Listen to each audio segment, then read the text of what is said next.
Hey everybody, Shin Lim here. Welcome to my video since last week. I'm sorry I haven't been able to post a lot of videos lately, and I am preparing for my tour around North America as well as my show coming up in Vegas at the Mirage Casino and Hotel. May 31st is when we start our opening day for Las Vegas. I am so excited. I will be performing alongside Colin Cloud. Both of us have very different magic, so I think it's a perfect mix.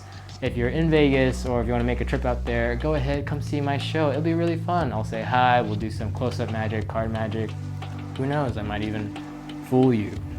I have no idea what I'm talking about. Oh, also, the winners of last week, congratulations to Shanto Das. He wrote, I think your favorite experience was the one where you called Tyra Banks to stage and perform your version of the ambitious card. That is absolutely correct. It is one of my favorite experiences only because it was my first experience on AGT. I had never done the show before. It was my first time like auditioning, waiting in line, and then just performing, and also seeing the judges for the first time, interacting with Tyra. So all of that was new to me, all of that was a first for me, and so that's why it was the most memorable experience, and I think I'll remember it for the rest of my life. Shanto, if that really is your name, send Alex Pandre a DM either on the YouTubes or on Instagram, and he will send you my signed knock deck.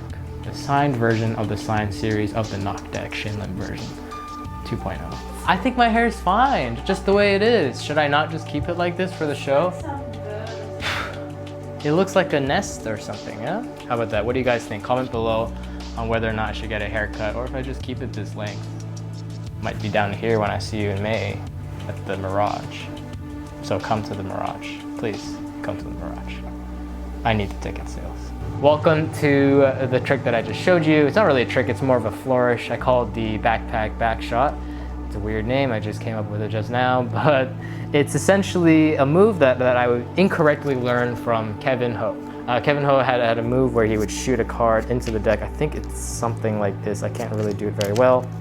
That's not how you do it. You can go ahead, check it out on his stuff. He's an amazing flourisher. Cardist. But I incorrectly learned it, and now I use it kind of to end all of my flourishes or tricks. So like if I have an ambitious card with a signed card, and I just did something amazing and I'm getting an applaud, I tend to just go like that. Thank you. It's kind of like a little moment of applause, like you're just saying, oh, thank you very much, and you kind of finish a moment or a trick. Or for example, if you're doing Bullet by Andre Jake, you go here, here, here, here, here. And I think it's a great way to just kind of end it, you know? So go ahead and let's get right into it right now. Here is the move. If you've ever done the back palm, which is this, right? If you've ever done that, I'm sure you've at least seen it here and there. It's kind of like a really bad back palm. It's almost like you're flashing, yeah? So if you just turn the card completely around like this, you're already set for the positioning of the shoot. So how to get in that position, I like to think of it as this. You have the two fingers, your fourth finger, middle finger, and your thumb, like that. You're gonna curl it like Spider-Man, and then you're gonna extend the middle finger and the fourth finger, okay? So the basic moves is this. Thumb, these two fingers, curl in like Spider-Man, curl out to get into this position. Now, of course, the back palm, real back palm is like this, yeah? But we don't want to do that. We're just kind of loosely having it out like that. Now, this hand, of course, is doing, I don't know, whatever flourish you want to do, or it can be completely still, doesn't really matter. And the cool part is you're going to flick it now with your first index finger, like this. You pull down and you just flick the card out, okay? And if you do it well enough and you have your hand far away enough, the card will actually spin throughout the air. And that's really, really cool. So not only does the card turn over, but it kind of spins. So how are you gonna get the card to come out? A lot of people, when they first do it, the card kind of bumps like this, like that. So to keep that from happening, all you're doing is you're making sure that this jack is leaving the pinky first. So it's doing this, okay? So think of it as this. But instead of clipping, see how I'm clipping it here? You're just making sure that there is a gap between your middle finger and your index finger. So like this. Oop, not like that, but like this, okay? And at the same time, this index finger is also pulling down. So you're doing all those actions at the same time, and the card should fling out and should spin. Now, sometimes that spinning action, that takes a while sometimes. It doesn't happen automatically. It takes a lot of practice, obviously. But as long as you have this action of the card leaving the pinky first, as you can see here, see? And then your index finger pulling in, like this. Then the card should kind of swing out appropriately, like that. Okay, so that's the first action, like this. And how you catch the card is, that's actually one of the hardest parts, to be honest, for me at least, when I was first starting out. And those of you who do a lot of aerialist stuff, I'm sure you know catching card is actually way more harder than the actual springing of it. Essentially, I like to kind of have my hand out like this as much as possible to create as much surface area, so in case the card kind of lands in any different direction, I'm able to catch it no matter where it is. And the better you get at it, then you can do other things like this, like the charlier, and go into the charlier, or you can do even one of these ones. I'm not really sure the name of this move, but you can do the same thing as well. I know there's some advanced here and inside, but you don't have to do that. I just kind of do the charlier, and I think that's good enough, and it gets a really good reaction. Oh, and another thing is you want to make sure you keep your hand parallel to the floor. So you don't want to kind of have, obviously this, that's not good because it'll be impossible for you to catch the card, unless you catch it like just now, then clearly you're pro, but no, that was just luck. That was just luck. So no, you want to make sure your hand is always parallel to the floor, because while the card is flying, it's also parallel like this. So kind of think of it as this little trajectory right over here. And of course, if your hand is parallel as well as the card, it's going to be much easier for it to just kind of land.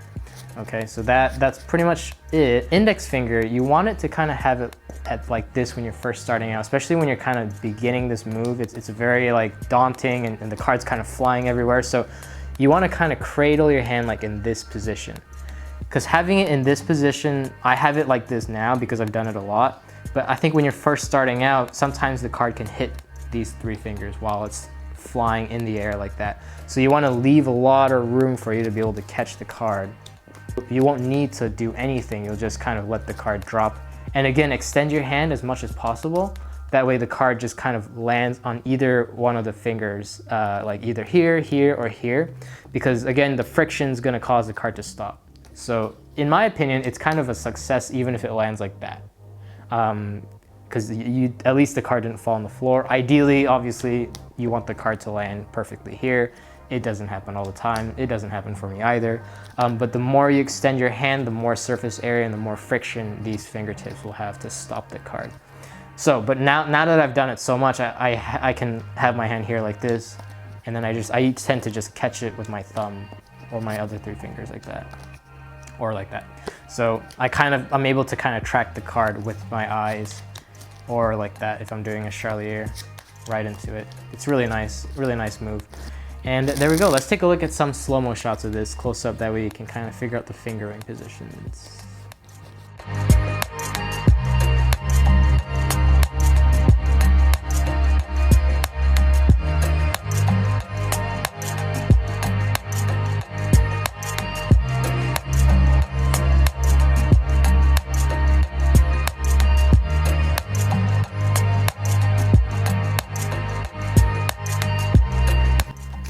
So you're probably wondering, when can I do this move, or at all? I prefer to do this at the very end of a flourish because it has a very nice finishing touch to everything. So I like to do it here at the end of this flourish, which is kind of a triangular, weird kind of flourish like this, and then boom, end it like that.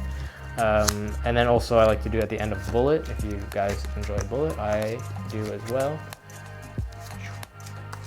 That. All right, that was it, guys. Thank you so much for watching. If you like this video, give it a thumbs up, comment below on maybe what you want to see next, or if you want to see more tutorials or touring or whatever, my life or hair product that I use, whichever one you want, it doesn't matter. I'll teach whatever you ask. Just say it and I'll do it. I'll do anything. I'll do anything for you. For more information on my tour shows, link is below, because I know a lot of you guys want to see me live to see whether I can actually perform what I do on TV. The truth is, I really can't. hey, go watch me struggle live on stage. It'll be great. Catch you guys in the next video. Peace out. Peace out, Natsu. Peace out. Say subscribe to my channel. Peace out.